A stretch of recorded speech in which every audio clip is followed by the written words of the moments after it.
This episode of Headlock Talk is brought to you by Austin-based company Naturally Hemp's and their new line of CBD gummies. Let me just tell you, this is not your grandma's CBD. These gummies are made with 100% baked-in, pharmaceutical-grade, non-isolate-based CBD.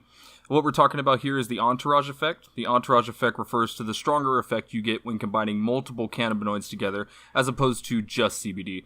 Full-spectrum CBD, or CBD distillate, tends to be more potent and lasts longer, which is what we're talking about here. Unlike some other brands that use a spray-on CBD, Naturally Hemp CBD distillate is baked in, so you know you're getting the full dose with each gummy. I personally use them for all kinds of things, like sleep aid or muscle pain. And did I mention they taste great? They got 5 flavors, strawberry, green apple, lemon lime, watermelon, and get this, the orange flavor has vitamin C in it. Ooh. So if this sounds like something you could go for, head over to your nearest Create a Sig vape shop and pick yours up today to see for yourself the difference Naturally Hemp's gummies can make in your life. Oh man, yeah, this is a comfy chair here, man. I'm really enjoying, getting the lean back here. This chair, it's not bad. It's not like the chair I use at J-Rod's house. This is nice. Got some padding here. It's nice and comfortable. Oh man, I can lean back. It's great. Well, I'm happy for you, man. Oh, thanks, bud. Really happy for you. Hey, that's a nice shirt you got on. Hey, you got a nice shirt on, thanks, sir. Thanks, buddy. Thanks, man. I appreciate it. No problem. No problem. Well, hey everybody, we're back here. We are back. Me and Steven. I'm Tanner. This is Steven. Hello. Hello. And we are bringing you here another episode of Headlock Talk. Yes, indeed. It's been a little bit here. We're trying to reorganize and restructure what Headlock Talk looks and sounds like. So, Steve and I here are at Steven's house. Yes, we are. Yeah. It's kind of different. Kind of different. It's a nice view though. There's aquariums all over the place. There is. I'm really enjoying it. Yeah, we have a lot of we have about 15 fish tanks in this house. It's beautiful. It is. It's pretty nice. Yeah. Well, since we've been away for a while, there's a lot that we have to catch up on. So we're gonna try and do this in a very concise manner. And if I miss anything, please forgive me. But we're gonna go ahead and give you guys a Fastlane preview, and of course, since March Madness is here, about to kick off any time now, we're going to actually introduce you guys to our new Fantasy Warfare tournament. We have 16 of the best and brightest performers from all of 2018 and 2019 randomized into a tournament together. So we're actually going to cover the lower half of the bracket, and I put out a tweet earlier today, so you can actually go to our Twitter page at Headlock Talk and take a look at that tournament bracket. It looks fiery, Steven. Yeah. No, I'm really excited for this. I think you guys are going to enjoy this segment a lot, and like you said, we got some fiery matches to talk about, so it's going to be good. It's weird. This lower half of the bracket actually kind of fits in with a lot of, like, in real-life storylines, and we really didn't intend for that to happen, so if you guys check it out and you're like, this is rigged, no, that's not the case. No. We did this at complete random for you guys. No, I did watch the randomization. Yes. So it is absolutely random. Steven bared witness. I clicked the random button 10 times. Mm-hmm. It's a lot of randomness. It's a lot of randomness. We wanted to ensure as much randomness as possible, but this lower half of the bracket is awesome. We will get to that here just momentarily. A couple big news items to kind of get out of the way. Probably the big news item for today is actually my black heart is broken. My black heart is broken too. Yeah. This is a sad day for Tommaso Ciampa fans, and I sent out a tweet to him earlier today, telling him to get well soon. Yeah. Tommaso Ciampa is. It was reported earlier today by Dave Meltzer of the Wrestling Observer podcast that he is Tommaso Ciampa rather will most likely have a neck surgery. The prognosis would most likely be about 6 to 14 months. Which is a really, really wide range. Yeah. And anything that... We'll get into this, but any storylines that they're maybe trying to flesh out is kind of up in the air, because is he coming back in 6 months? Is he coming back in over a year? It's kind of hard to see. And with his knee injury the last time out, it took him a long while to kind of get back up to speed. Now he's in much better shape now than he was when his knee got injured a while back. But a neck injury that's gonna be tough for anybody. Yeah. If you're going neck versus knee. Yeah. I'm really sad, y'all. If you haven't noticed, this is very sad. Well, and this might be just a warning to a lot of the talent that might be out there who are used to doing this more physical, hard-hitting style. Ultimately, there might be a bit of a payoff in terms of what the fans like to see, but you're also putting your body at a great expense. So maybe these headstands after a DDT might need to be a fad that fades out over time. Yeah, they look really cool. They look really cool, but this is definitely a warning shot to talent to take care of yourselves and don't put yourself at too much risk.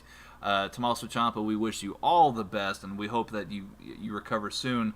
But this is going to have major implications on the upcoming NXT TakeOver New York card for WrestleMania weekend. Yeah.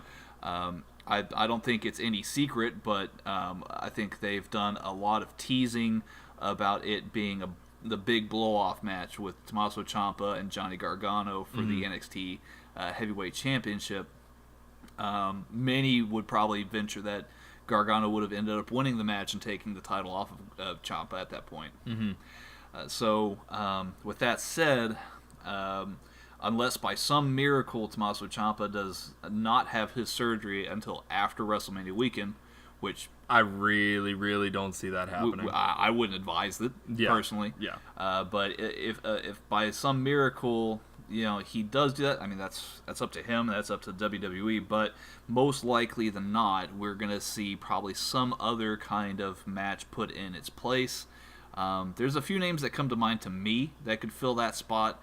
I mean, you have to do a lot of explaining away and say like, okay, well, Ciampa has to relinquish the title and maybe build a story as to why he's having neck surgery.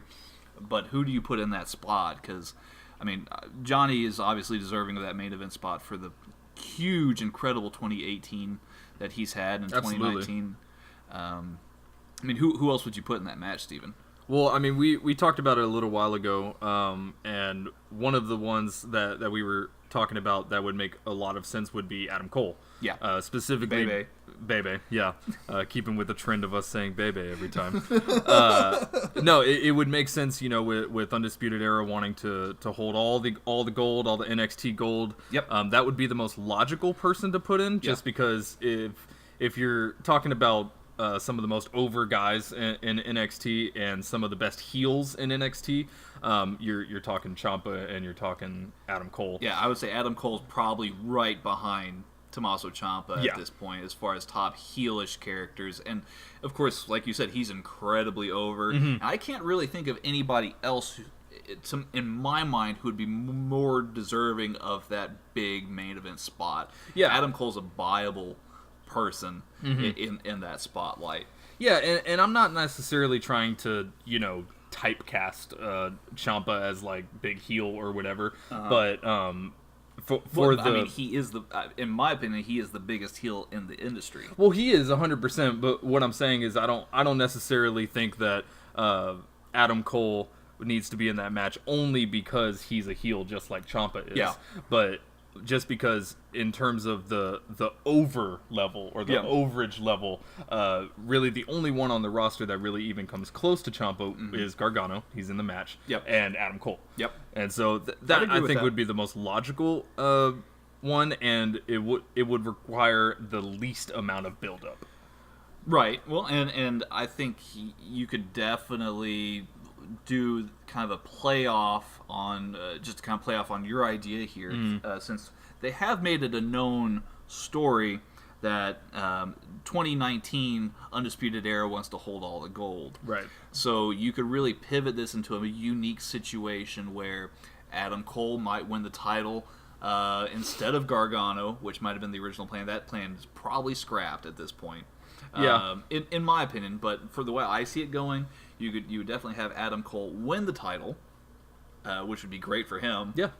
Definitely. And Undisputed Era as a whole. Undisputed Era. It would definitely raise his stock in casual fans' eyes. But of course, you could make it even more of a broad story where it's Undisputed Era versus Johnny Gargano. Have Johnny Gargano goes through the trials and tribulations of getting screwed over and all this by Undisputed Era's actions. You could have that be a long-term story, just like we've had Gargano and Ciampa be a long-term story. Yep. And then maybe at the end of the road, at the end of the rainbow where all the gold is, and Johnny Gargano finally might take that title off of Adam Cole. Who knows when that would be, whether it's Survivor Series next year, Survivor Series weekend rather Royal next Rumble. year, Royal Rumble Yeah. weekend next year, whatever it might be, whatever the timetable that Ciampa can come back in, as soon as Gargano wins that belt, you can be sure that Ciampa would be back in that mix. Yeah. This is, of course, assuming that we keep Gargano in NXT for another year, though. Right. And we did talk about this as well. It's kind of interesting, or not interesting, but very unfortunate, the huge time discrepancy that we have on this prognosis with Ciampa. Yeah. And, it could be 6 months, it could be over a year. And so it's kind of hard to see the future and be like, okay, well, we can pursue this storyline because we know Ciampa's going to be back at this point, or anything like that. I think the best thing would unfortunately be to keep Gargano in NXT and follow this storyline, because once we do get to the point where Ciampa's coming back and Gargano may or may not take the title off of Adam Cole, then that's just the circle completes itself, and then now we can go back into the storyline that we had before Ciampa even left. We're just two giddy fans trying to get a really good payoff here, right? Yeah. Like it's it would be very, very nice to see like a good payoff to not only Johnny Gargano's time in NXT, because I think he totally deserves to win that title before he splits out of NXT and goes up to the main roster. By the way, just a tangent real quick.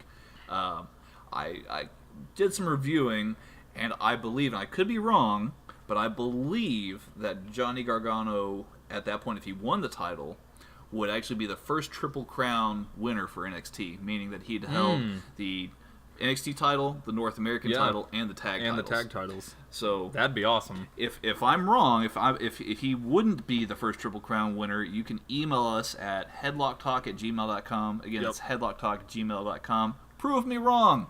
I'd love to hear from you. No, I think that would be the best way to go. It gives Adam Cole time to shine. Yep. It gives Gargano time to shine. Yep. And it gives our Big Daddy Ciampa his time to heal. Yeah. I really want Ciampa back, and but I want him to get better. But think about what this is going to do to Ciampa. All this time away from Goldie. Away from Goldie, yeah. He's going to be even far more demented when he comes back. Even more psycho. Than what he is right now. So, and who knows, maybe he might aim higher. I would love to see him maybe next year, 2 years from now, 3 years from now, him being the top heel, not only in the industry, but the top heel with some gold. Yeah. He's, for me, a guy who you could put up as the top bad guy, kind of in that Daniel Bryan role that 100%. Daniel Bryan is right now. It's funny, I was just about to mention Daniel Bryan, and they're two very different heels. In the sense that Ciampa's very much very brooding, very dark, and everything like that, whereas Daniel Bryan, he's a little bit, I don't know, it's more of a funny type character in my opinion. He just wants you to recycle. He just wants me to recycle. And apparently that's bad. I don't know. Recycle, eat some kale. Yeah. Wear a hemp belt. Yeah. All that kind of stuff. But them being, two relatively different heels, but in my opinion, still on the same caliber in terms of the entertainment that they're putting out. Right. I mean, depending on how you would book Tommaso Ciampa, I could even see him being on an even greater level or two above what we're seeing with the quote-unquote new, end quote, Daniel Bryan. Yeah.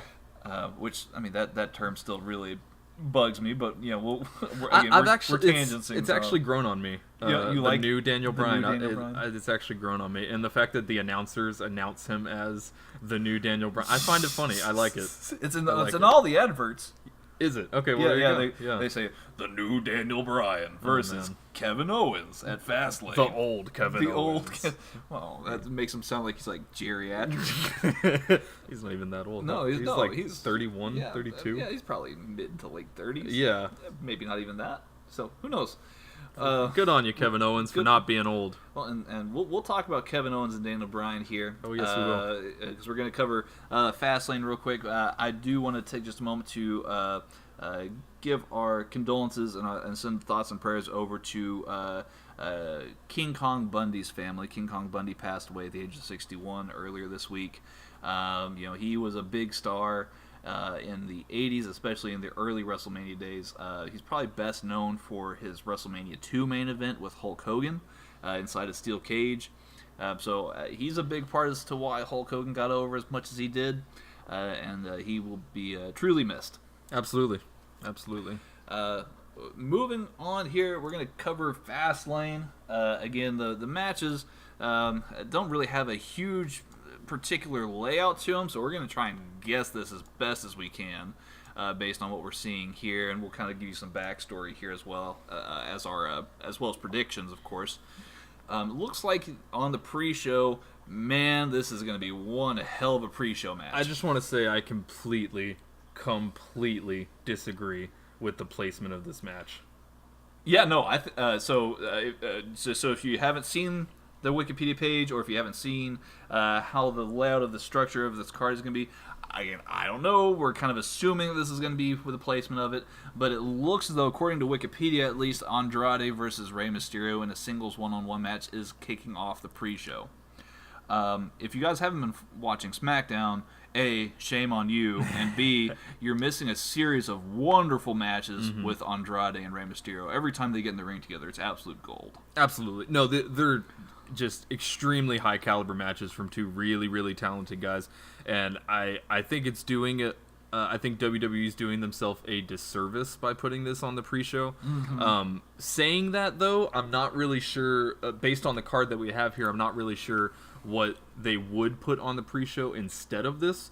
But yeah, true. When you really, like, Andrade versus Rey Mysterio on the pre-show, right? It's similar to the Shinsuke match on the pre-show, like the Shinsuke Rusev match.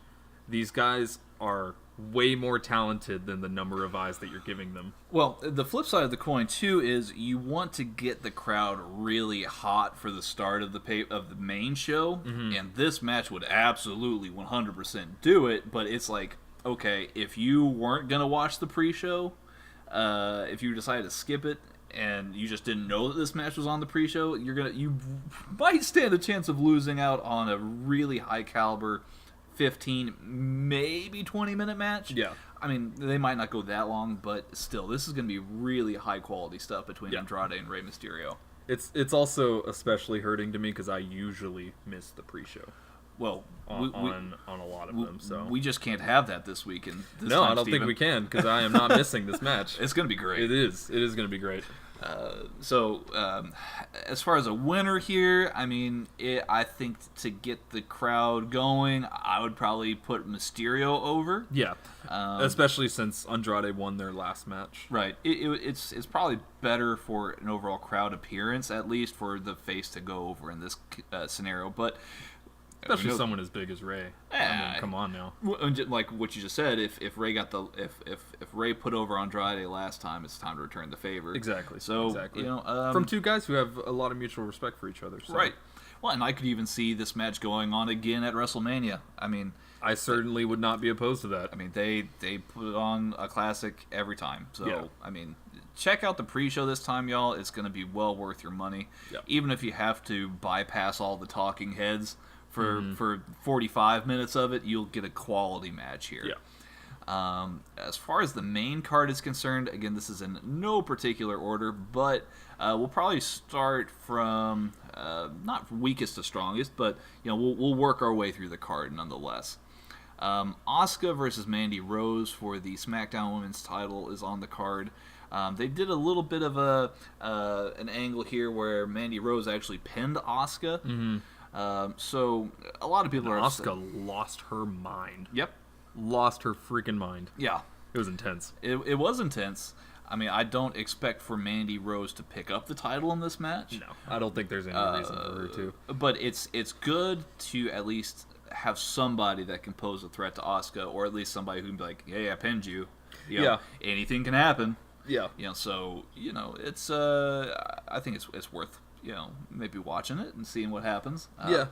I want to say something about Asuka real quick. Yeah. And I mean this in the most non-rude way possible, because I love Asuka. Yeah. Her promos, man, they are rough. Yeah. And I don't mean this in a racial way or anything like that, but she doesn't speak English very well, and it's extremely apparent. And for me personally, I almost can't really understand a lot of what she's saying.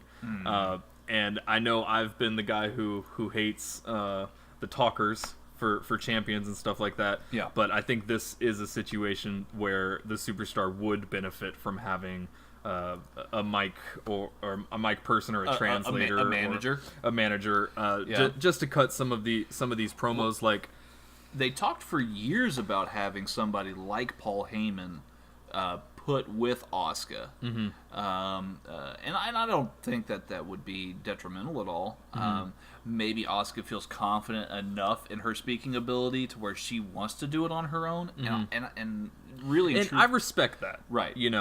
I do respect that, but at a certain point, that this is American entertainment. This is for a lot of American viewers. I don't know. I'm really trying to not sound rude about this, because I really don't mean it in a rude way. It's just I feel like her championship run, it could be better with a manager.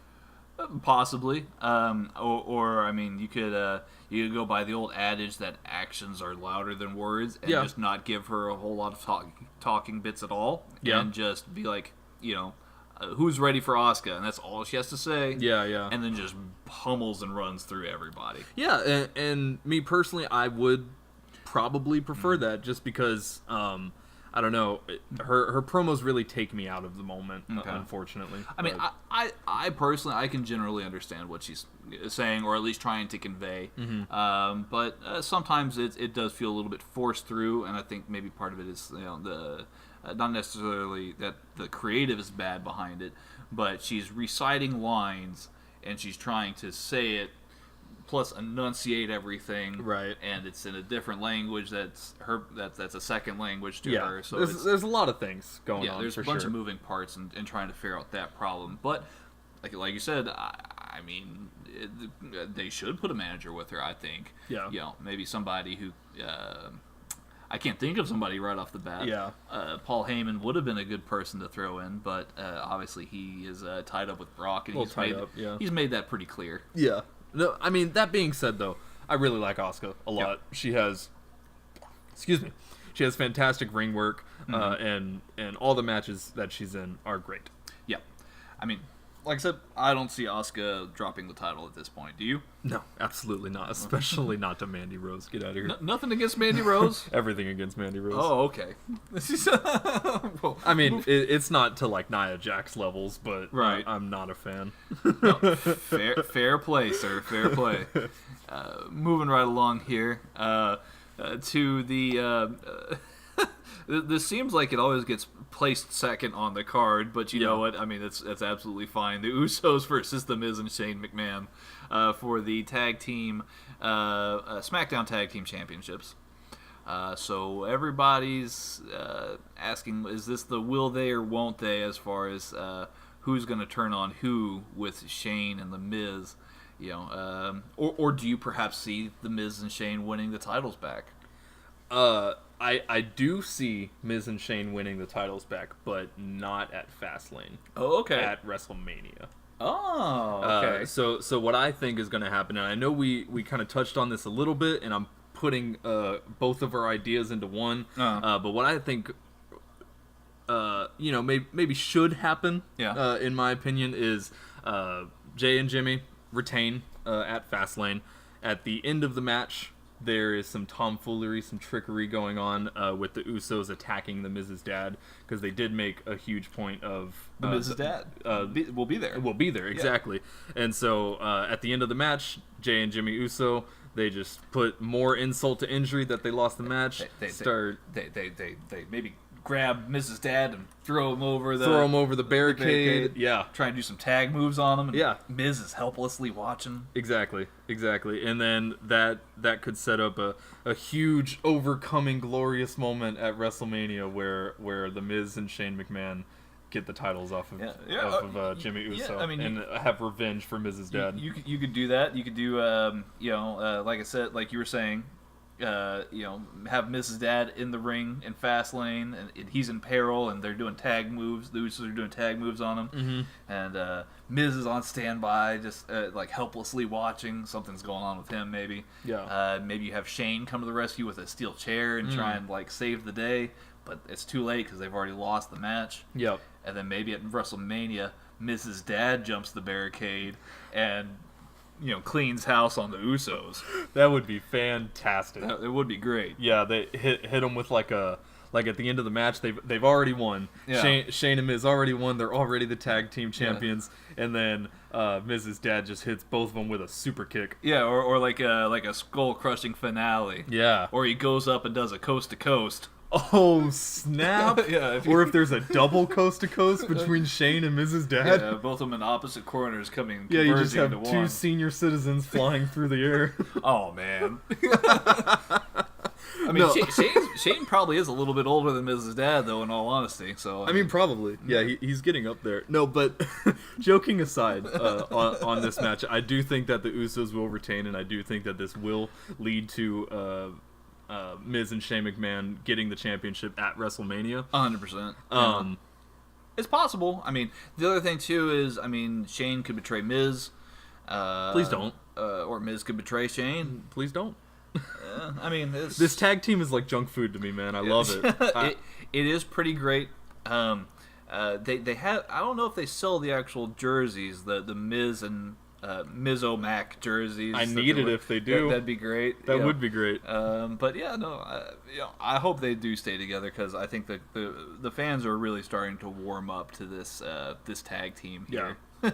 And no one can deny. Whether you like Miz, whether you like Shane, they have fantastic chemistry together. It is pretty fun. In promos and in the ring and everything. They just go really, really well together. Right. Well, and the Usos have fantastic chemistry, of course, and they've been cutting some of the best promos as a tag team that there are going on right now. Yeah. So, I definitely don't think the tag team titles are going anywhere as of right now. What the future holds for the Usos, I have no idea. Yeah. But I do see them retaining here. Yeah, for sure. Another tag team match. Man, this is real tag heavy here. Yeah. So we're going to go over maybe a couple more tag matches as we go. But next up, I would imagine would probably be the Boston Hug Connection. That's Bayley and Sasha Banks, of course. Versus Nia Jax and Tamina. Boo! For the Raw... well, I guess it's not Raw or SmackDown. It's just the WWE Women's Tag Team Championship. Yeah. So they've been doing a little bit of angles on Raw recently with these two teams. I think Sasha Banks went over on Nia Jax a couple weeks back, I believe it was. But Tamina beat Bayley this past week. Yeah. So it's kind of even, about 50-50 here. I have a hard time believing Tamina can beat anybody. Oh, well, okay. Tamina's... She doesn't come across very strong, does she? Well, Tamina's ring work is sloppy at best. Yeah. In my opinion. Yeah. I don't know. She doesn't sell anything. Fair enough. The thing that always got me, or at least the thing that's burned into my mind, was I think it was TLC, where they had that segment where Nia Jax was walking backstage, and then she comes across Becky Lynch, and Becky punches her. Yeah. Becky punches Nia Jax, and Nia, falls backwards into a bunch of like backstage equipment, stadium equipment. Yeah. And then Tamina runs like 5 seconds afterward, and she's like, "Oh, what happened here?" And it looks like she was around. only like 5 feet away. Right. The whole time. It's like what the heck, So it's like, I don't know. Yeah, if you're supposed to be like the bodyguard or the enforcer or whatever, it's like, where were you? Come across as a total dork. Yeah, 100%. I mean, I don't see the tag belts going anywhere on this match either. Not at all. I would hope that this sets up something interesting for the Boston Hug Connection for WrestleMania. I'd also hope that this sets up Nia Jackson, Tamina's retirement. Jeez. Yeah, that was a little much. Maybe like Stephanie comes out and is like, this tag match is a retirement match. This is just awful. I guess that sounded like Vince McMahon. But I mean, she could probably do a pretty good Vince. I would hope so. She probably could. She probably could. Yeah. But the rumor was that for a long, long time, I know or at least a lot of fans were pushing for it, was going to be Trish Stratus and Lita to return to face the Boston Hug Connection for the titles. Interesting. I mean, it's two big names. Yeah. Fans of the older Persuasion might feel a little bit more of a connection there. Man, do you remember... Like this a dream is a match. super big tangent, sorry. Oh, okay. Do you remember that episode of Raw, like years and years ago, where like Edge and Lita almost like had sex in the ring? Do you remember that? Yeah, Steven, I watched it live. So did I. Yeah, I'd rather not talk about it.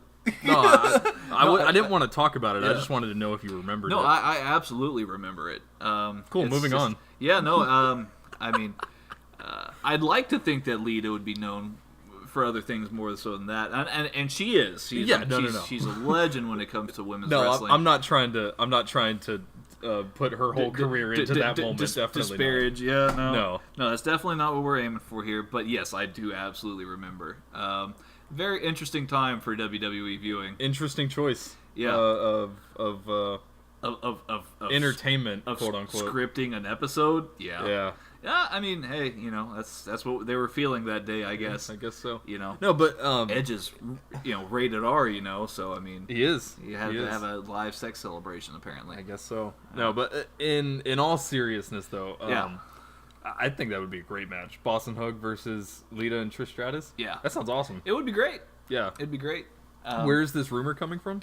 I mean, I've heard it all year. Oh, okay. As soon as there were thoughts of there being tag titles for the women's division, the first names that come up on the list would have been the Boston Hug Connection. Yeah. And then it obviously makes sense for maybe there to be some marquee names that they would go against.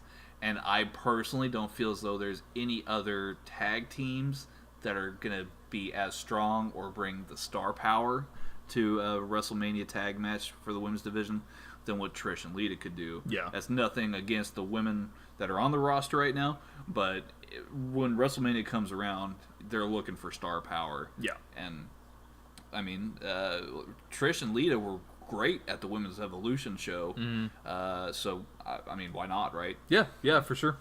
Absolutely. But yeah, I see Boston Hug, keeping the titles here. Definitely. Yeah? Yeah. Okay, 100%. All right, moving right along then.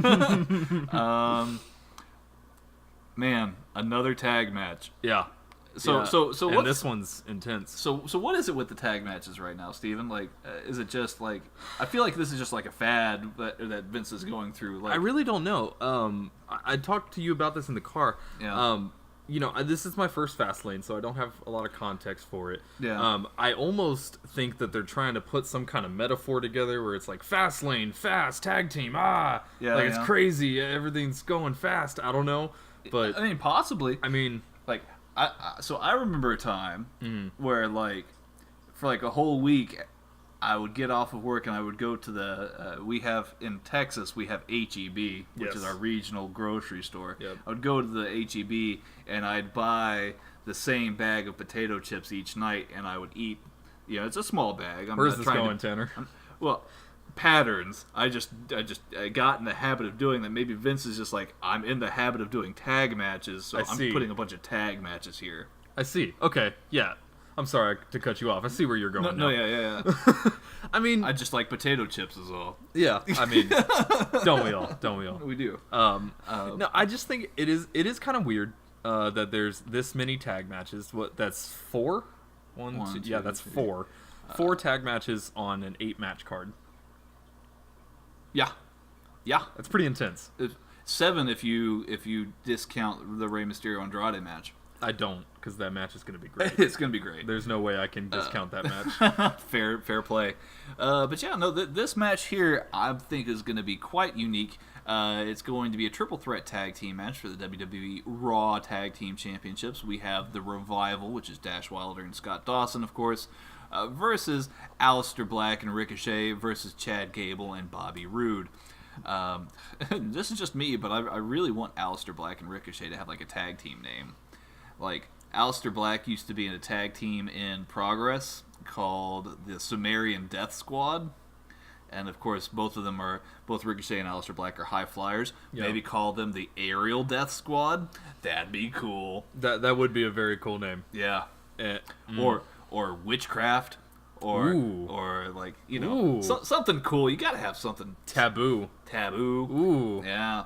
That'd be yeah. There's some good names that they could come up with together, this match stems from the Revival were facing Aleister Black and Ricochet on the Raw leading up to Fastlane, and just kind of out of random, Bobby Roode and Chad Gable interfere in the match and beat up the Revival, costing Aleister Black and Ricochet the titles. Yep.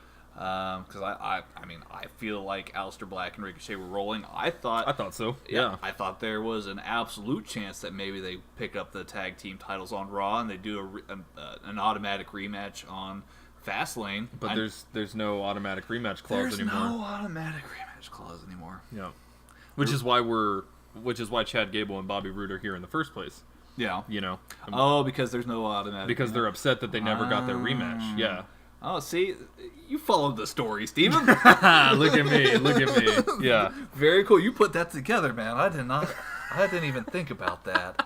Yeah, so, you couldn't really continue it with you could just randomly give them an automatic rematch just to continue the storyline, but that would kind of muddy it up, considering that is why Bobby Roode and Chad Gable are here in the first place. Well, let me throw this out at you too, because Aleister Black and Ricochet are Aerial Death Squad. Aerial Death Squad. Mm-hmm. Let's call them ADS. Okay. Yeah, ADS are in the Dusty Rhodes Classic on NXT. Right. And so the winner of the Dusty Rhodes Classic tournament in the finals will face the War Raiders. At NXT TakeOver New York for the titles, or at least that's the proposition here. Okay, now I think it would be cool if maybe, just maybe, you have Aleister Black and Ricochet pick up the titles. You'd have to do a lot of explaining through NXT television tapings, but if they picked up the titles, you could still maybe do like a whole angle where it's like Aleister Black and Ricochet cut a promo and they say, you know what, we've won the Raw Tag Team titles, we've won the Dusty Rhodes Classic, now we're going to go into NXT TakeOver New York City and we're going to take the NXT tag titles too, and maybe just have them fully loaded full of silverware. Now, that might not happen. Yeah, but it'd be interesting. I always love when things like that happen. Raw tag title champs, Raw tag champs versus NXT tag champs. I think that would be a huge payoff. And you could find a way to maybe work within it. Mm-hmm. Maybe you have some interference by the Undisputed Era. Maybe they make it a three-way tag match at that point, an impromptu three-way tag match. Yeah. And maybe Undisputed Era wins the tag titles that way. There you go. But I don't know. I feel like they have to have some kind of payoff for Aleister Black and Ricochet to leave on a great note with NXT fans. NXT really prides themselves on making sure that their top guys like Ricochet and Aleister Black leave NXT and their fans on a really good note. Yeah, I like your idea of the send off for them with that triple threat tag match. I think that'd be a really cool way for them to technically have held both of the belts, but then also still be able to move on to the main roster without too much of a fuss. Right. That's like best case scenario. Yeah. We got to remember that some of this main roster stuff is not best case scenario. It's not best case scenario. Yeah, of course. We're fantasy booking here, folks. We're not going to say this is absolutely what's going to happen. Right. I mean, so what would you say is the most likely scenario in this match here? Because we've got three great teams. I think the Revival are owed one at this point. And I would probably see them maybe pinning Bobby Roode. To me, he seems like the weak link out of the 6 guys. Yeah, I would pretty much agree with that. I see Revival retaining here. I think it's a little too early for Black and Ricochet to be given the titles. They've just made their debut. Yep. It's very, very soon after, and especially, Dash Wilder, Scott Dawson, Chad Gable, Bobby Roode. These guys are all already established, very talented guys, and it's kind of a weird look to be like, all right, here's these new guys. Bam! All you old schoolers, you don't get a title anymore, and these new guys are the hot shit, No, I mean, but excuse me, I try not to cuss on here. Sorry. But that's sudden impact though, right? Like it's like, oh, okay, you guys fans, you guys need to take these guys seriously. Yeah. Right. Like these guys just came on the roster a month ago, and now they're already taking gold. Yeah. Do you still want the Revival to work for you though? I mean. If we're staying in canon here, I do recall me predicting the Revival going to AEW at some point. Yeah. So, no. I do see the Revival probably more likely than not are gonna retain the titles today, or Fastlane rather. But if it was me, I would probably put Aleister Black and Ricochet over. Just based on the scenarios that you and I have talked about. Yeah, for sure. But, I mean, like I said, Revival are most likely going to walk away. I think it'd be a cool dynamic if there's some kind of tomfoolery with Aleister Black and Ricochet, and maybe they're not in the ring while this happens. But either of the Revival, either Dash or Scott, will pin Bobby Roode, and then have something where Aleister Black and Ricochet feel cheated out of the match. They weren't a part of the ending, and we never got you didn't beat us, basically. Telling the Revival you didn't beat us. Oh yeah, and have that possibly lead to a rematch at WrestleMania. Ooh, I like where your head's at. Yeah. So you could potentially do Aleister Black and Ricochet still win the Dusty Rhodes Classic. Mm-hmm. They still face War Machine. Maybe they lose at NXT TakeOver New York City, but the next night at WrestleMania, they take on the Revival in a really awesome match and win the titles. Absolutely. I think we figured it out, Steven. I think so too. Awesome. Hey, I think we need to. be writers. Hey. Excuse me. I will point out. I have sent applications, so if anybody's listening, I would love to write for you. Yeah, absolutely. I'm sure Steven would too. Oh, it'd be great. Yeah, it'd be great. Just got to buy some coats for old Stamford, Connecticut. I thought you said buy some Coke. But yeah, let's buy some Coke, Steven. Like Coca-Cola. Yeah, Yeah. absolutely. Mm-hmm. I prefer it in cans personally. Yeah, that's the only way. Or glass bottles. Glass bottles. Yeah, I mean cans are the only way though, because they get colder. True. Than the plastic or the glass. Yeah. Absolutely. Yeah. Moving right along. So there's 3 matches left on the card, and it's going to be hard to decipher which one of these is going to come next, but I'm going to take a wild shot in the dark based on WWE's recent booking decisions, and I'm going to say that the Daniel Bryan-Kevin Owens match will probably be next. Yeah. This will be an interesting match here for a lot of reasons. Yeah. I know that we are in the midst of Kofi Mania right now. As Kofi wasn't even on SmackDown this past week, and the fans were wanting Kofi. Mm-hmm. So, WWE played it pretty smart by maybe distancing that off a little bit. But I think what we have here is a very interesting feud nonetheless. I think Vince played it very well in knowing that we save Kofi for Mania, perhaps. Mm-hmm. Let's still give the fans something interesting here for Fastlane. Yeah. And he's given us the return of Kevin Owens. Mm-hmm. Now, on screen, this is a very strange dynamic to me. I feel kind of conflicted over this because we have Vince, who's playing this character who changes his mind or changes he overrides rather Yeah. maybe what Steph and Shane and Triple H want to do. Mm-hmm.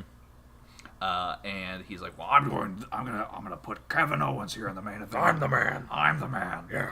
Yeah. So so Vince deliberately replaced Kofi Kingston with Kevin Owens, who made his return. Kevin Owens is now using the stunner as his finishing move. This is so strange. It's very odd, especially if you're a fan of a certain age, or if you've been watching for an extended amount of time. I only know of Stone Cold Steve Austin using a stunner as a finisher. Yeah. I wasn't aware that the stunner was a move that was not the Stone Cold Stunner. Right. You know? I mean, you have to be pretty, what's the right word here? You have to be pretty well versed in your wrestling to maybe find somebody else who's used a stunner before. But I mean, nonetheless, it's a unique move. I can see their reasoning behind this. Maybe they believe the pop-up powerbomb is too much of a too complex of a finisher, or maybe requires too much setup for somebody to actually reasonably or believably pull off. But I like the pop-up powerbomb. Not to say I don't like Kevin Owens using a stunner. I mean, if he uses it well, over time I'm going to get used to it. Yeah, I mean, I don't know. And we discussed this earlier, too. Yeah. It's such an iconic move. Right. That, in my opinion, that needs to be locked away, and it needs to be only for that person. You know, yeah. I don't know. I mean, it really is an iconic move. It's almost like, and you don't even really see it in the indies all that much either. Like, you don't see people in the indies using a Stone Cold Stunner. Right. Hardly ever at all. I mean, that's why most people call it a Stone Cold Stunner. You almost never hear anybody just say, "Oh, it's a stunner." Yeah. It's always a Stone Like, Cold that even Stunner. sounds weird. Yeah. Like, oh, we hit him with a stunner. Yeah. Like, I have to hesitate for a second. Yeah. Because it's just such an iconic move. Well, and you know, like we did talk about before, and forgive me if you haven't paid enough attention already, Steve and I do a lot of talking off of the microphone. Yes, you know, we do. Yeah, so we do continue to have these conversations without you guys, but sorry, it's hey, yeah, we apologize. But I mean, can you think of anybody out there who's using a rock bottom? No. I mean, I can't. Nope. Is there anybody else who's used a choke slam recently as a finisher? Yeah, or an attitude adjustment, or a tombstone pile driver, or a pedigree in WWE. Right. I mean, there's people probably who use or a pedigree. Yeah. I mean, it's just of all of the sacred moves that you could give to Kevin Owens. Yeah, I mean, you give him the stunner. It just doesn't make sense to me. But I do like the fact that Kevin Owens can hit it out of anywhere. Well, because he's Kevin Owens, and he's extremely talented. Right. And, you know, whatever move they wanted to give him, or whatever move he wanted to take, or whatever it was, I don't know whose decision it was to have him start doing it. You know, he was going to be able to pull it off no matter what, because he's Kevin Owens. But it's not even the way he sells it that's the problem. It's just the fact that he's doing it at all. Right. We're very passionate about this stunner move, and you know what? Hey, maybe over time I'll get used to it. But yeah, I mean, as for now, Kevin Owens, Daniel Bryan, it'll be a good match. Yeah. I think that the fans will definitely still be wanting Kofi. Yeah. He's nowhere on this card.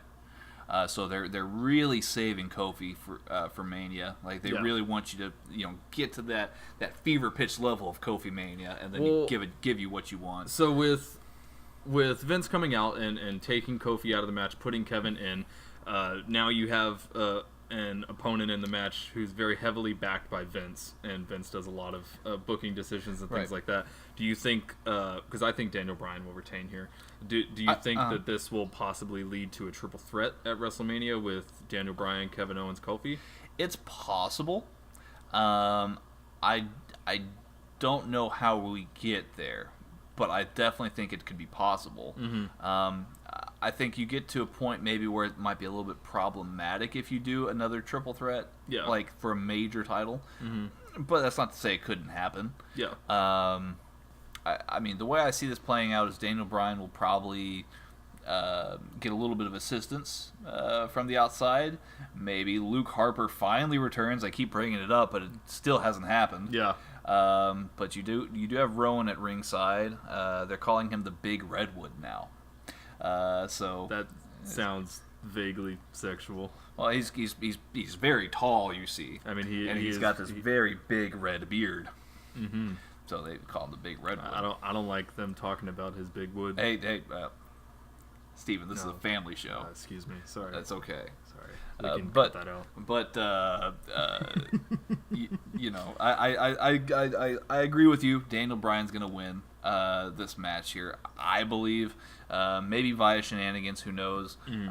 Possibly setting up maybe Daniel Bryan versus Kevin Owens versus Kofi. Keep in mind though, this past SmackDown, I believe Mustafa Ali came back and helped make the save from Kevin Owens getting a beat down. So maybe it's a four-way. Maybe you have a four-way match: Mustafa Ali, Kofi Kingston, Daniel Bryan, and Kevin Owens. Hell, you know what? Let's make it a ladder match at Mania. All 4 men in a ladder match. Kofi climbs the ladder, pulls down the belt. Everybody erupts.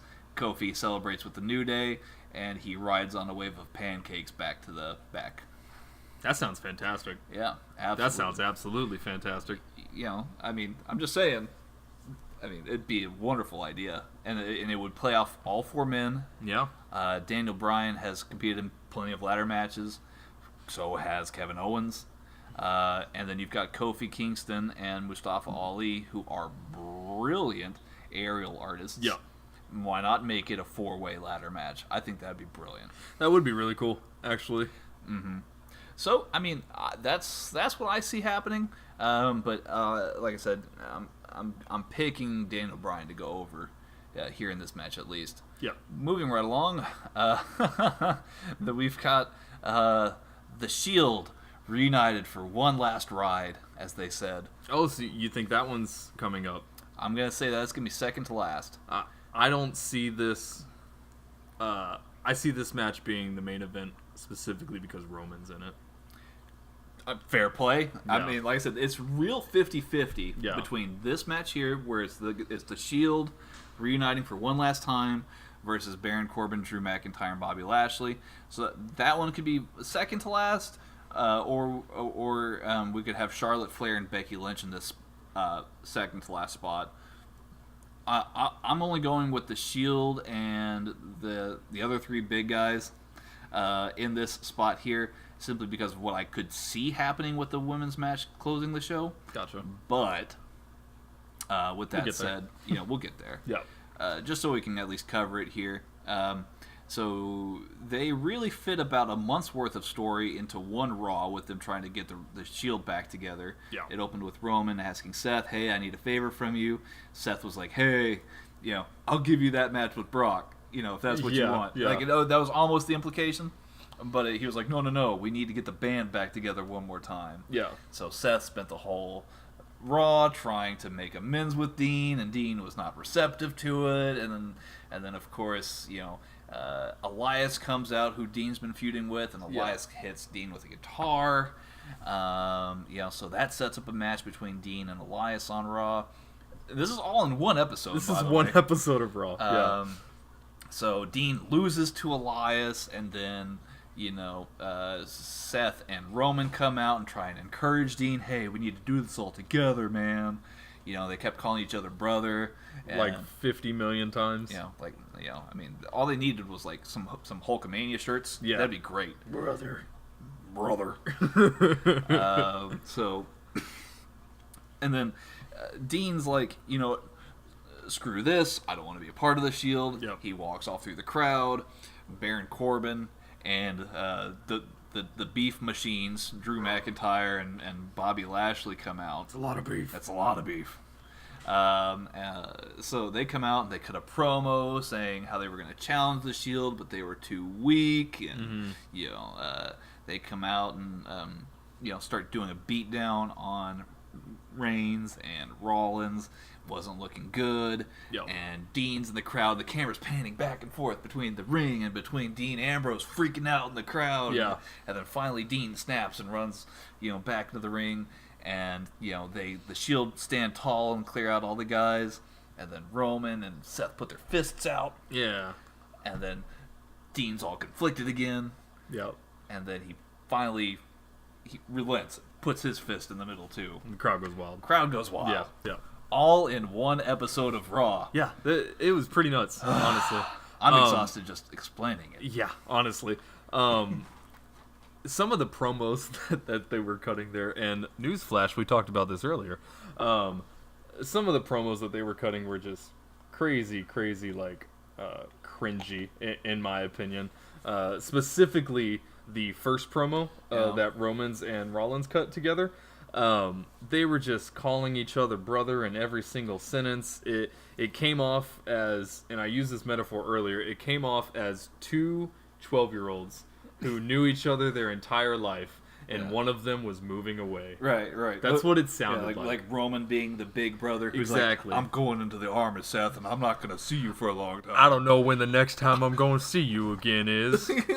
Exactly. Yeah. But, that's where all those heavy implications of, and I feel like this is Vince's way of writing or explaining, hey, Dean's probably not going to be around for too much. I feel like a lot of this was pointed in Dean's direction. Hey, the Shield needs to ride for one final time. Yeah. This kind of verbiage here, and I think it's masked behind obviously these kind of some stuff that Roman was saying is you never know what tomorrow's going to bring, and obviously with him coming back from his leukemia, he's kind of in a certain mental mode right now where he feels that way, and I think that's portrayed on air pretty overtly, but if you follow kind of what's going on with Dean Ambrose's own situation, I feel like that was very much directed at Dean. Mm-hmm. Hey, we need to do this one last time before you leave, because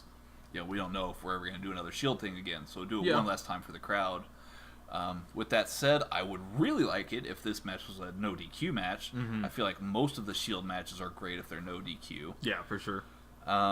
But we'll have to wait and see how that turns out. Maybe they'll announce it on the fly, actually, when Fastlane is on air. That'd be cool. Yeah. That'd be really cool. Quick change of plans. This is a no DQ match. Yeah. Yeah, that would be awesome. With that said, I do see the Shield going over. Yeah. But I also see Dean Ambrose turning on Roman Reigns. I feel like that would be something that would be a great sending off for Dean Ambrose if this is indeed his last WrestleMania. This makes the most logical sense. It also propped up Roman Reigns as not only a babyface, but a very sympathetic and strong babyface. Yeah. As if leukemia wasn't enough. Yeah, honestly. Right. No, you're absolutely right. You're absolutely right. I do feel like that would be a great blow-off. And a lot of the things that Dean said about Roman in that span of time while Roman was gone, this is a way of blowing off all of that heat. Yeah. So we'll see. That would be a great addition to maybe this whole Triple H Batista angle that's going on. Mm-hmm. Then you have the Rousey, Flair, and possible Becky Lynch triple threat match. Mm-hmm. You have a lot of different big angles and situations that you could have going into Mania if you have Dean turn on Roman. Yeah, for sure. That's a big match, Dean versus Roman. Where would that leave Seth, though? Seth's gonna be facing Brock. Oh, true. Yeah, true. He's got his new shirt's sick, by the way. Is it? I have it on pre-order right now. It says Beast Slayer. Oh, nice. It's got some swords crossing on it. Right on. I mean, somebody asked him on Twitter. They're like, "Hey, is this a spoiler? Are you gonna beat Brock Lesnar?" And he's like, "It's not. It's a shirt, bro. It's A, it's a shirt, and B, it's a promise." He said. Dang. Yeah, he's okay. like, I'm promising to beat. Oh snap! To beat Lesnar. So, all right, Rollins. He's got some cojones. Okay. So. Yeah, I mean, I do see the Shield winning, and maybe Seth is like, "Whoa, what are you doing, Dean? Why are you attacking Roman?" Yeah. And then but Dean's the one with the chair this time. Last time it was Seth with the chair, and this time it's Dean. And he's just putting everybody away with that chair. And then in my mind, this next match will close the show because it has the heaviest implications here. Charlotte Flair versus Becky Lynch. Stipulation: if Becky wins, she will be added back into the WWE Raw Women's Championship match at WrestleMania. In most people's mind, that match would close WrestleMania 35. WrestleMania 35, excuse me. Yeah. So, I see this as being a great back and forth match. Charlotte and Becky always put on classics. This is going to be, I would say, probably a good 20-25 minute match if done properly. There'd be a lot of dynamics to it. The thing with the stipulation here is it's very open-ended. Okay? It leads me almost to believe that there could be some more Ronda Rousey involvement. Now, if you didn't watch Raw, Ronda Rousey comes out at the end of Raw after a whole... Fiery. Yeah. The whole night leading up to the last segment, they were talking about how Ronda Rousey abdicated the title, the week before. She laid the title down at Stephanie's feet, and she's abdicating the title. They were using that word a lot. And they proposed that Charlotte Flair versus Becky Lynch were going to be at the Fastlane main event for the title. Right. And then, right at the very end, Rousey comes back, and they go back on all of that stuff that they were saying all night about this being the Fastlane main event for the title. So, it's like, what? Yeah, it was very strange. Very, very strange. So, they gave the title right back to Ronda, and then Rousey cuts this really fiery promo where she kind of shoots for a minute and was like, you know what, I'm really tired of the reception that I'm getting from the crowd. You booed me in Los Angeles at the Staples Center, my hometown. There was that kind of shtick. So Rousey's in full heel mode, and she would give a very brutal beatdown to Becky. Yeah, it was. Yeah. So, it was pretty bad. and the pump kick that she gave to Charlotte was pretty brutal as well. Yeah, made Charlotte think twice, literally, about coming back into the ring. Charlotte was on the apron. She looked in, and then she's like, no, peace, I'm out. Yeah. I do see there being a possibility where Rousey interferes in this match, and it's key to note here that Becky was the one that Ronda beat down the most, and Becky's the one that Ronda wants back in this match. Yeah. It's also worth noting Charlotte's had hardly any involvement or contact against Ronda herself. So, despite being in the talks of this road to WrestleMania pretty much the entire time. Right. Absolutely.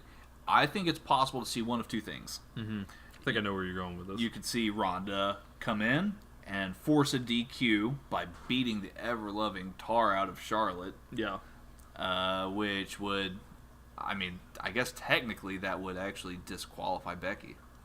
Yeah, so I guess she could come out and punch Becky once just to get her into the to get her into the WrestleMania match. She'd come back out and actually beat up Becky. No, that's actually even better. Yeah. But so she beats up Becky and then beats up Charlotte. But it'd be even better if she doesn't even beat up Becky, but almost lays a hand on her.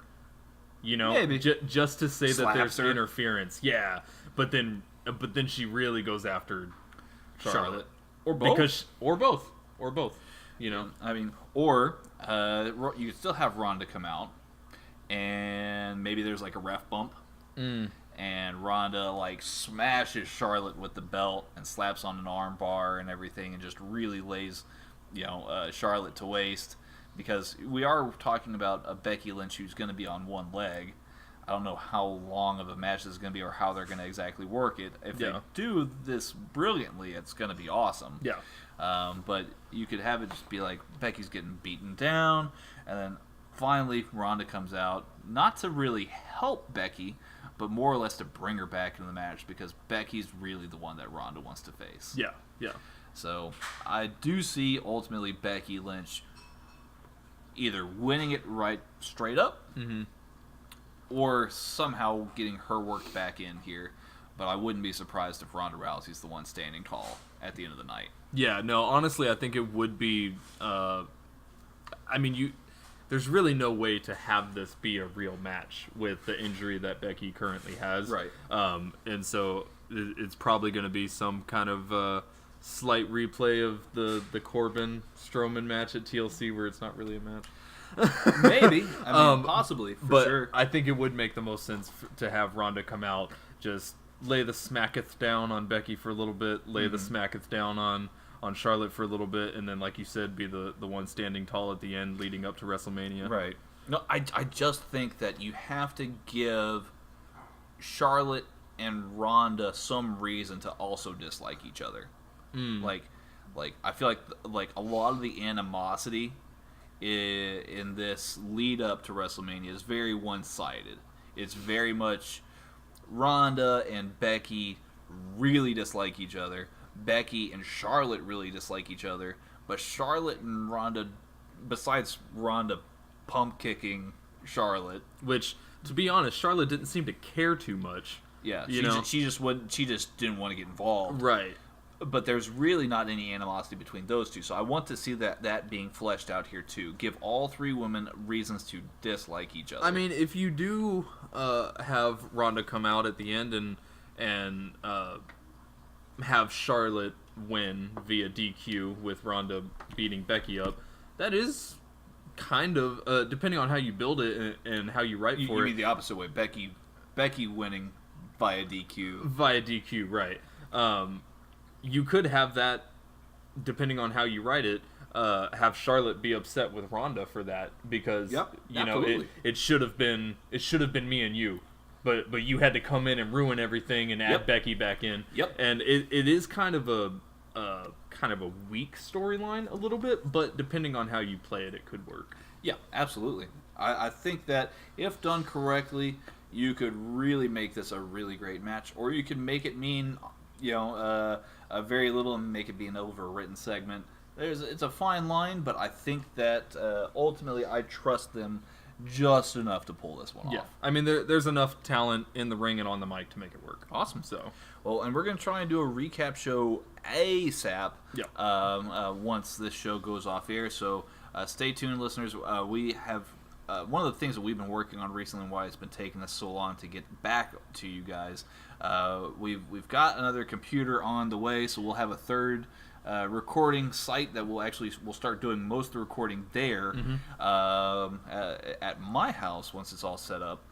So hopefully we can, if the computer makes it in time, we'll do a recap show right as Fastlane goes off air. And our good buddy Chase should be joining us too. Yes. So that would be very cool. Yeah, absolutely.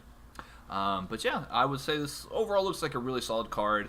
I'm really pleased with how it's fleshed out, even though they did a lot of this on the fly. A lot of it seems a bit rushed. I mean, this should still be a decent quality pay-per-view. No, for sure. The moment has finally come. Aha! We are going to present Fantasy Warfare 2018-2019. Woohoo! So to kind of go over the brackets, and of course I have posted this to Twitter. So if you want to check out the bracket, again, you need to follow us at Headlock Talk. Again, that's at Headlock Talk, and you can find the bracket here. I've already posted it. I'll pin it as well if it helps you guys, so that way you have a shortcut to seeing this. But nonetheless, I'm going to kind of go over what we have right now as the brackets, and we're going to actually cover the bottom half here, and I'll give you guys those matchups here momentarily. Just a quick note, there are going to be some people who are upset as to why or why not their favorite wrestler is not involved. So there are some crucial names that have missed out.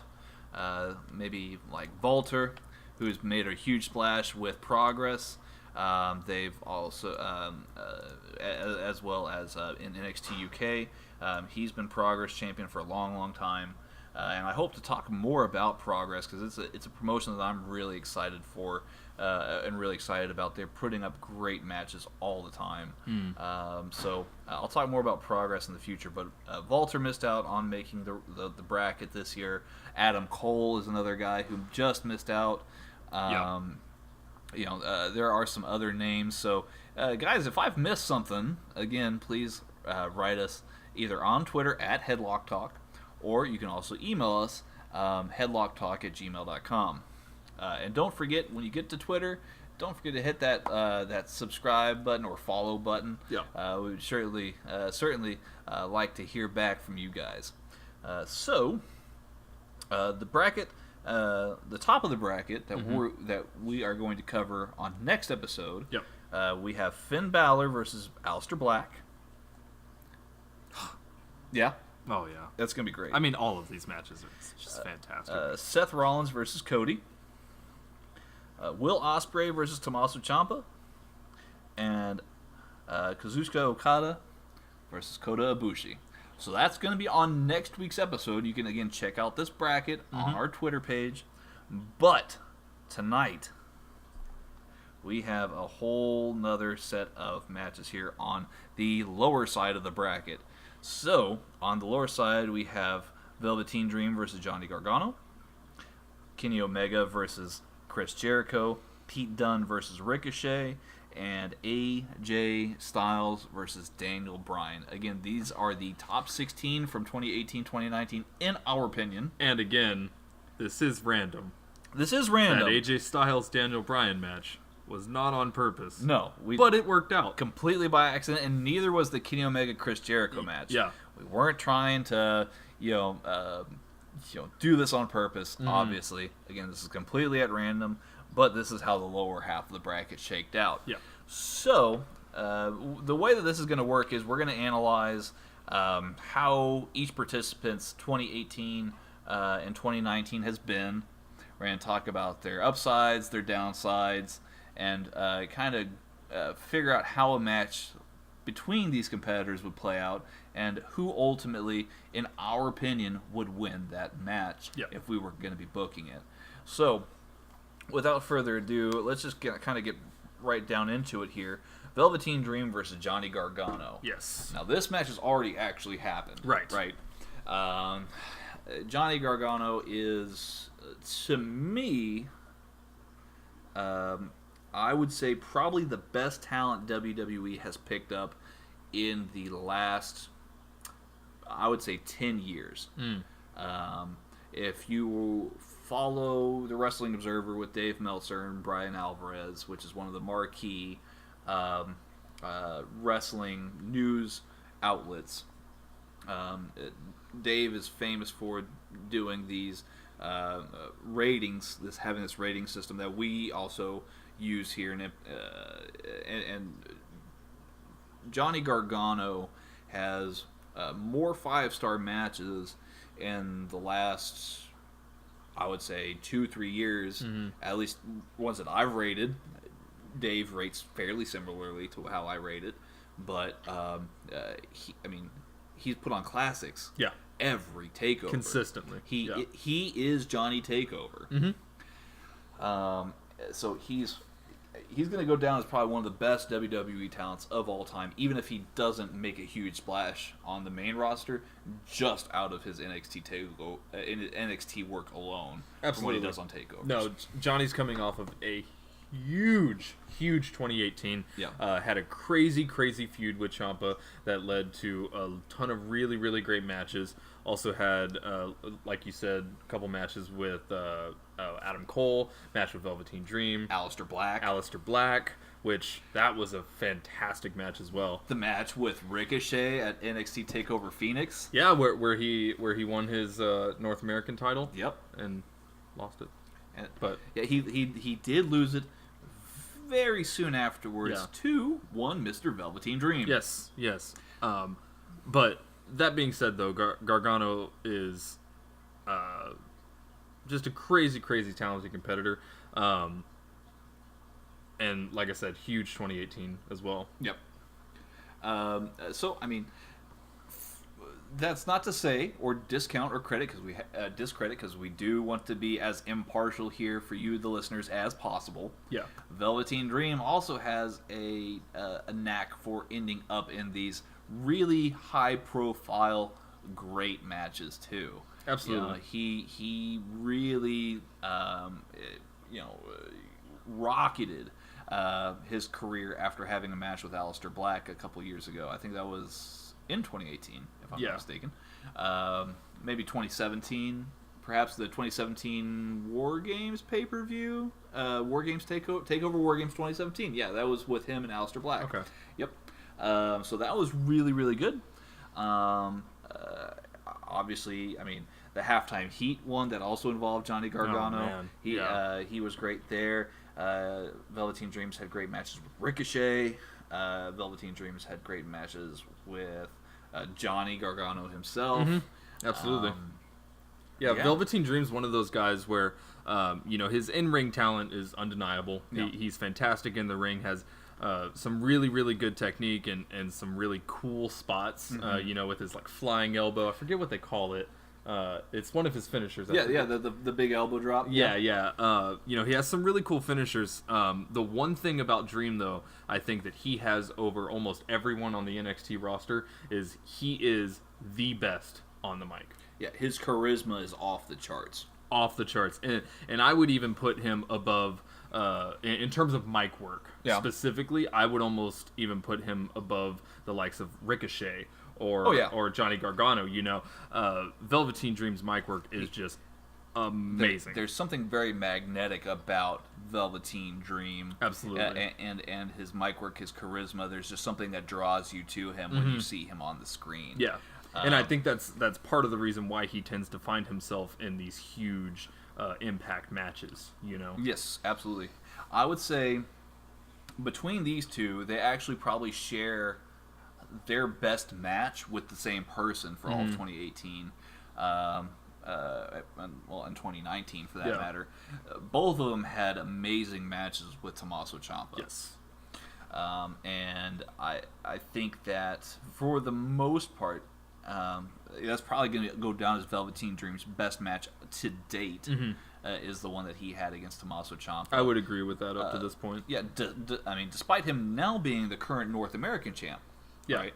Now, Johnny did not win any championship gold in 2018, so it goes against him a little bit. But he did win the North American title in a fantastic match against Ricochet at TakeOver Phoenix.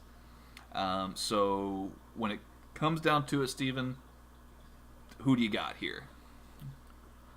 Well, you got, I mean, like I said, Gargano won the title against Ricochet, and then Velveteen Dream took it right off him. So this is real 50-50. Yeah, it is really 50-50. These two guys are in my top 5 of my favorite wrestlers at the moment. Yep.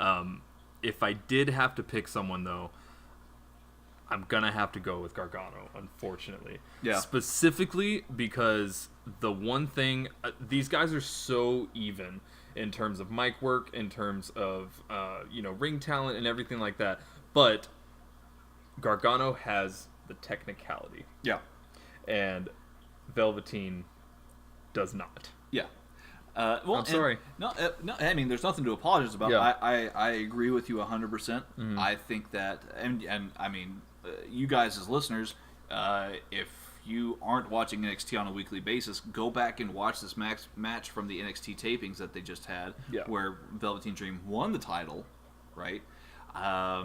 They put on an amazing match, and I don't see I don't see a way where this match would go any differently, perhaps, than the way that they had it at the NXT tapings. Yeah.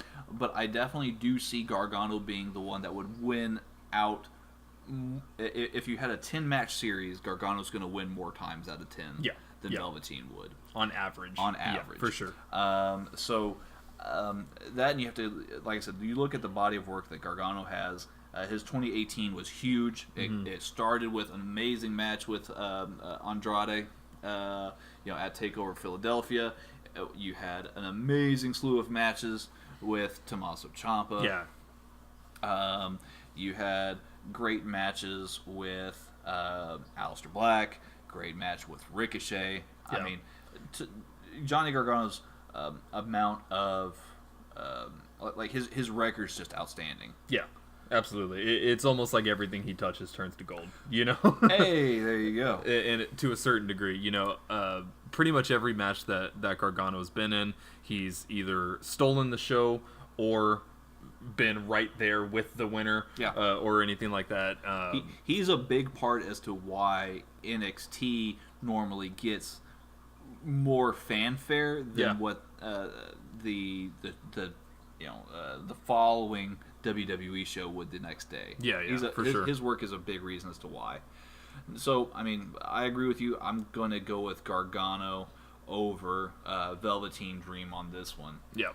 Okay. So, Johnny Gargano is the first man to advance in our bracket. Congratulations, sir. Congratulations, Johnny.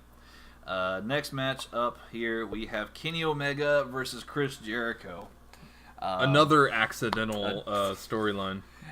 Yes, absolutely. Another accidental storyline.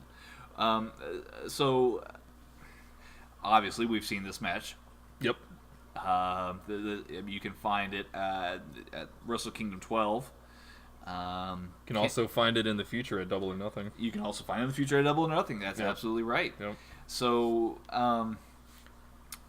Kenny Omega won the first match in this series between these two guys, and I would imagine that that's probably the best move here. Kenny Omega is the best bout machine. Chris Jericho is a complete legend, though, in his own right. So, I would say my gut tells me Kenny Omega would still advance between these two, though Chris Jericho's body of work is so impressive. Yeah.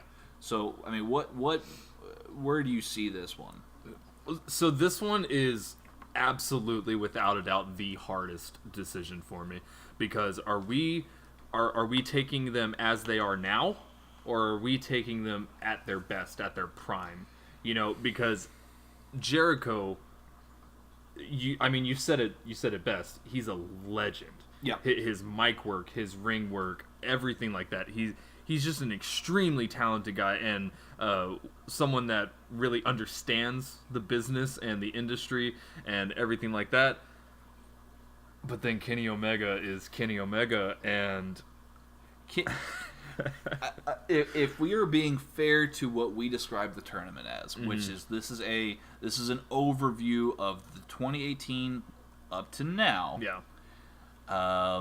Kenny Omega would have the upper hand. Yeah. Because he consistently not only puts on more matches, which, I mean, that's not totally 100% fair to Chris Jericho, but the quality is there in every single one of Kenny's matches. Now, Chris Jericho always puts on a quality match himself, but he's not doing it every night, or not doing nearly as often as Kenny Omega would. Yeah. So, just going based off of 2018, 2019, I'm going to have to go with Omega. I would as well. 100%. And now, if we were taking these two guys' careers, like their entire career, and putting them up against each other, that's a different story, and that's a different conversation that we can have. Yeah. But if we're going just based on very recent, it would absolutely have to go to Omega. No, if you had 2001, 2002 Chris Jericho versus 2018 or 2017, 2018 Kenny Omega, like that would be an amazing We'd be here for match. a while. Yeah, we'd be talking for a long, long time. But I do think that as of right now, and again, this is just completely based off of this being modern day tournament, 2018, 2019, and considering in this part of Chris Jericho's career, he's more often than not the one putting over than the one getting the rub in this case. Yeah, for sure. I would go with Kenny Omega as well. I agree. All right. So, absolutely. Well, Kenny is moving on here. Congratulations, Kenny, and commiserations, Chris Jericho. You got into the tournament. Yeah. There's a lot of names that didn't get into the tournament. That's true. Be proud. I just want to say this, Jericho. I'm sorry, man. I fucking love you. Oh, man, you are just a pirate today. You got that sailor's mouth I didn't on even notice. Gosh, Steven. I'll see if I can put a beep in there. Let's try. I'll try. We'll try. I'm sorry. It's okay. I'm at my own house. I'm all like. It's okay. I'm all comfortable. Yeah, we'll put an explicit label on this one, just like they did on Straight Outta Compton. Cool. Be cool. Cool. Next, Congratulations, Kenny. Next match on the card, and this is another one that we've seen worked out before in the past. Yep. These are actually two of the finest young talents that there are on two different continents. Mm-hmm. You have Pete Dunne, who is a British wrestling prodigy. Yeah. Versus Ricochet, who is perhaps the world's finest high flyer. Yeah. Class A high flyer.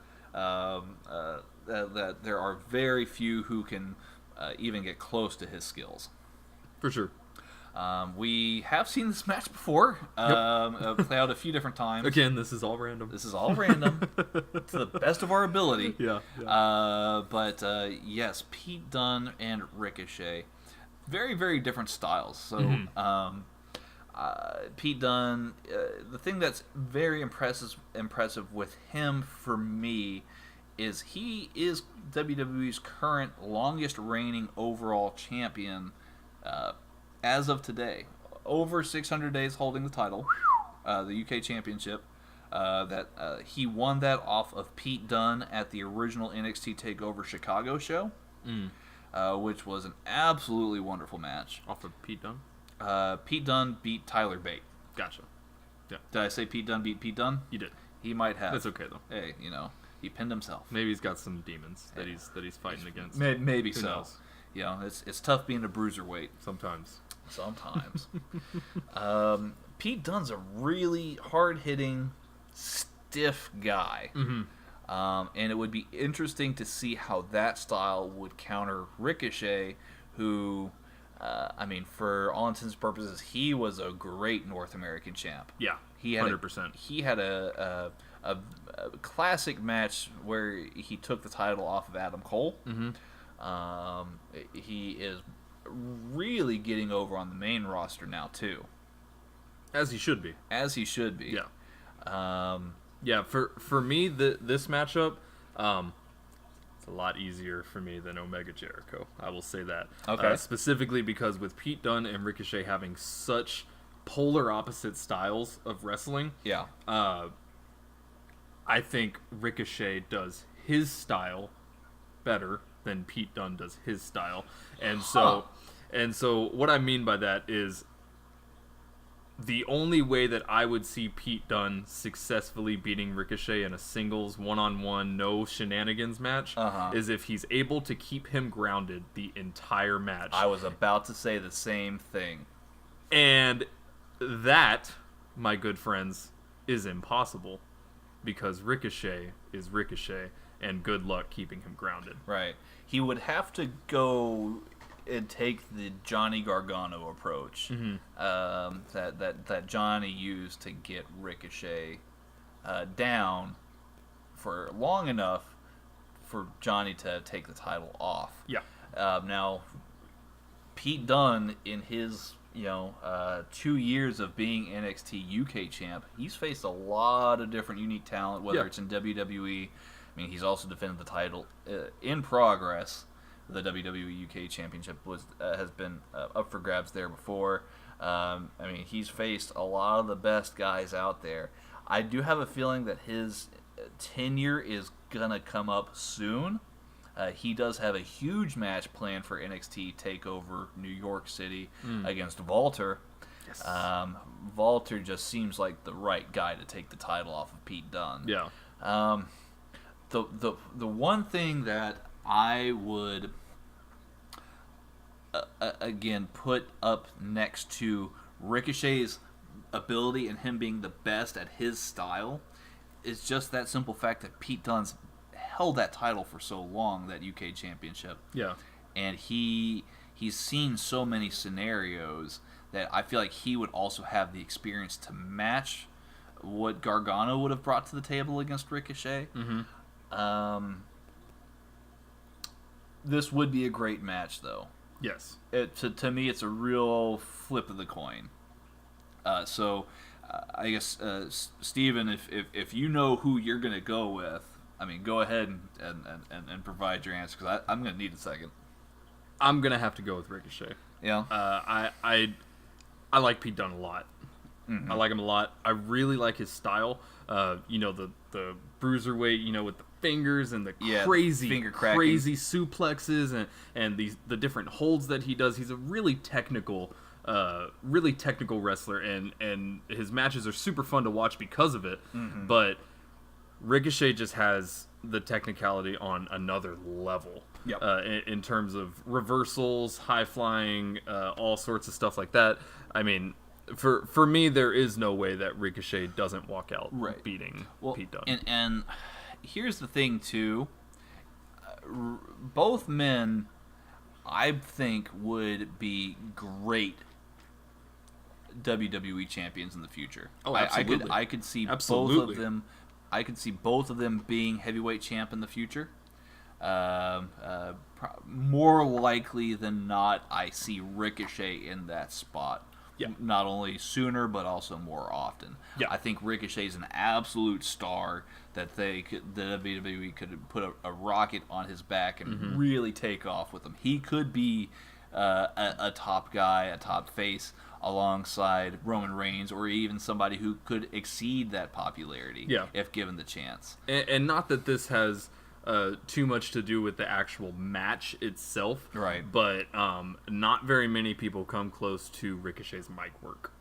Ricochet's a pretty good mic worker as well. Yeah. He really connects with the crowd. He's a very personable kind of guy. Absolutely. Whereas you don't really hear Pete Dunne talking too much, at least in front of a WWE audience. Yeah. I've heard him cut some really good promos in Progress, but again, that's not an avenue that's safe for all audiences. Yeah.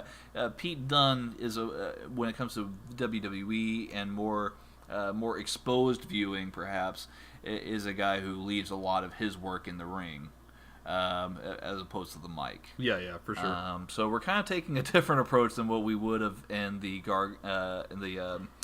Gargano Velveteen Dream match. Mm-hmm. I mean, I agree with you on Ricochet going over on Pete Dunne here, but I think it's real dicey. Either one of these guys could beat the other one on any given day. For sure. So I think we're in agreement here. We're going to go with Pete. We're going to go with Ricochet. Yeah. Over Pete Dunne.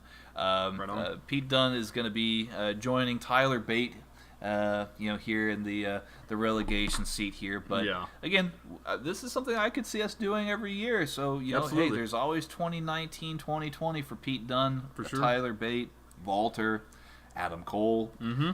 So these are some names that we could expect to see, some of our favorite wrestling names in next year's edition of the tournament. But we're gonna go with Ricochet today. So he'll be advancing on along with Kenny Omega and Johnny Gargano. So to wrap, we got that Omega Gargano match we were talking about. Yeah, if you're following the bracket, and I'll post another picture of it here soon, guys. But we're gonna have Gargano and Omega on one match on this side of the bracket here, and we'll talk about that one in the next few episodes, I'm sure. So to close out this end of the bracket, and to close out our episode. We're going to talk about a match that, in my opinion, has been a little bit overplayed recently, but nonetheless, it does feel like a classic, and that's because it is. These are you've got in one corner AJ Styles, the phenomenal one, yeah. versus the new Daniel Bryan. And specifically the new Daniel Bryan, Right. because this is the 2018-2019 bracket. Exactly. Now, he wasn't always the new Daniel Bryan in 2018-2019. Right. But I feel like ever since he flipped that switch and became new again, that something has happened. He's had he had a great match with Brock Lesnar. He had some really great matches with AJ, who he took the title off of. You know, he's gonna have a great match against Kevin Owens. He had an awesome performance inside the Elimination Chamber. Yes, absolutely. And more likely than not, he'll be the defending champ when it comes time to WrestleMania. Mm-hmm. Seems like it. Seems like it. Yeah. Let's talk a little bit also about the guy who Daniel Bryan took the title off of here in AJ Styles. Yeah. World-renowned name. Absolutely. No, definitely. Former leader of the Bullet Club. Mm-hmm. I knew him. I first heard of him when he was in TNA. That's where I know him from. Me as well. Yeah. That's where I first heard the name AJ Styles. They have AJ and Daniel have faced many times over the years in Ring of Honor, WWE now, all through the independents when they were both independent wrestlers. I mean, we've seen this match quite a few times over the past few months. Yeah. Especially over the last few months. I mean, these guys on their given day can put up an absolute classic. Yeah. And I really enjoyed their match from TLC. I don't think that you were that big of a fan of that match, if I recall correctly. Rather slow for me. It is a bit more meticulous, especially with AJ getting a little bit older. He's going to a more technical based style. He still does a lot of the high flying, like the phenomenal forearm, the Pele kick, that kind of thing. But he's not doing all these like corkscrew, moonsaults and this kind of thing that he used to in his younger TNA days. In the Indies and TNA days. Yeah. Daniel Bryan is also a lot more of a safe worker now, and I think a lot of that has to do with his issues that he's had. I just feel like the stronger case is made for Daniel Bryan being the better wrestler. That's just me, though. AJ was a great champion, and he held that belt for about a year. Because he took the title off of Jinder Mahal before Survivor Series and faced Brock Lesnar in 2017, and then Daniel Bryan beat him for the title at the same event, a SmackDown before Survivor Series. So you think you would go with Daniel Bryan for this? I'm going to go with Daniel Bryan personally. Okay. I mean, unless you can make a great argument for AJ Styles, I'm willing to hear. So I agree with you, but there's a caveat. Okay. I do think that currently, as it stands right now with both of these superstars, I do think that Bryan would finish out this match. However, I do want to point out, I do not agree with Bryan being the more competent wrestler. Just because with AJ Styles... Interesting. AJ Styles has his own style, to me. He's very, very technical, but he also hits really hard when he needs to, and flies really well when he needs to. He has submissions when he needs to. He's one of those guys that he is the wrestler that the situation calls for. And that's what I really, really like about AJ Styles. However, the new Daniel Bryan would beat AJ Styles, in my opinion, specifically because of, and I know we're kind of getting into more of the kayfabe, like the fakeness of it, but with the new... Hey, you don't use that F word, sir. I'm sorry. Well, with the new Daniel Bryan, that character that he plays is a lot more resilient and would be able to put up with all of the punishment that Styles would be able to put out. And I think Daniel Bryan is able to go to a place where AJ's not willing to go. For sure. Exactly. Right? Yeah. I think Daniel has that key in him to take that next step. Now, I will 100% agree with what you said about AJ Styles, because if you think about a lot of the talent that's out there now, Ricochet, Will Ospreay, Kota Ibushi probably even, a lot of the guys that you see on this list, Kenny Omega, a lot of these guys are probably very heavily influenced by what they saw AJ Styles doing on the indie scene in TNA. I think that he's probably the far more influential wrestler than Daniel Bryan is. Now, that's not to say that people aren't influenced by Daniel Bryan. Right. You've got guys like Zack Sabre Jr. who are first top-class submission wrestlers. Oh, absolutely. Because of guys like Daniel Bryan. And I can see direct comparisons with Zack Sabre Jr., another guy who should be in this tournament, but again, we're trying to make the tournament smaller this time around. Daniel Bryan, just simply, for me, had the bigger year. AJ cooled off significantly in 2018, whereas Daniel Bryan really scorched in 2018, and that's carrying up through today as he is the current champion. Absolutely, and he's having, in my opinion, one of the best championship runs currently in WWE as a whole. So I 100% agree. I would have to go with Bryan.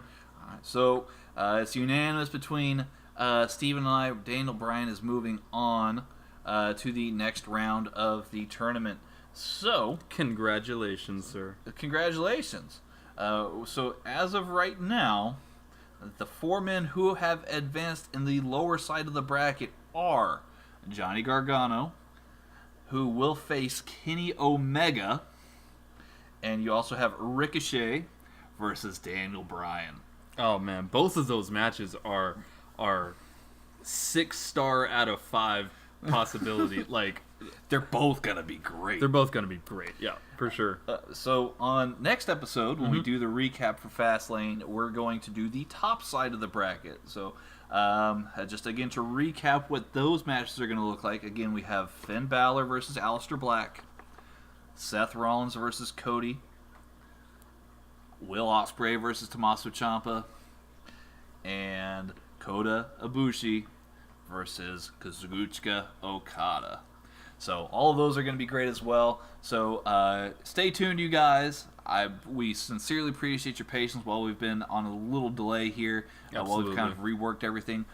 But don't forget, visit us on Twitter. Shoot us some questions on Twitter. We, again, are at Headlock Talk. Again, that's at Headlock Talk. You can find us there. Yep. Hit that follow button and reach out to us. If you have questions that you would like for our mailbag section, because we're still wanting to hear from you guys. Definitely. And make it a more inclusive show, of course.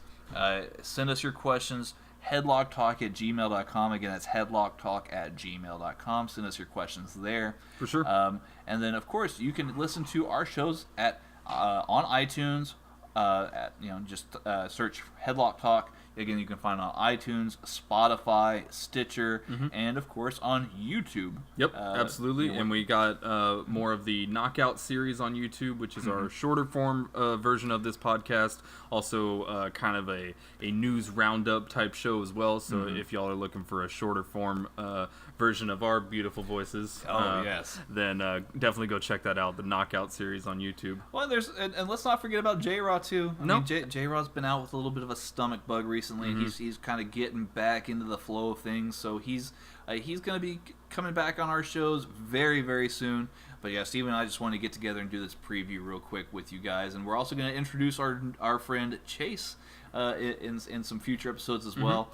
Again, some more major things that we want to do for you guys. I plan on doing some shorter form Raw and SmackDown reports, as well as some NXT reports as well.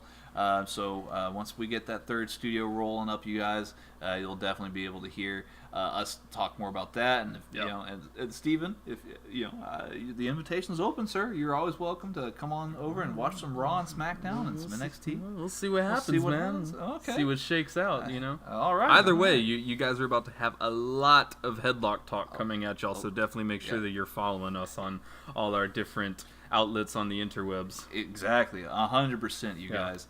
Well, we love you guys. Thank you again for listening to another brilliant episode of Headlock Talk. Again, my name is Tanner, and to my left, Mixmaster, producer extraordinaire, Steven?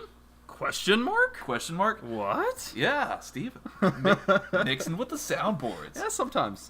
Awesome. All right. Well, good night, you guys. And again, stay tuned. We got more Headlock Talk coming at you. Absolutely. Thanks, guys. Good Later, night. y'all.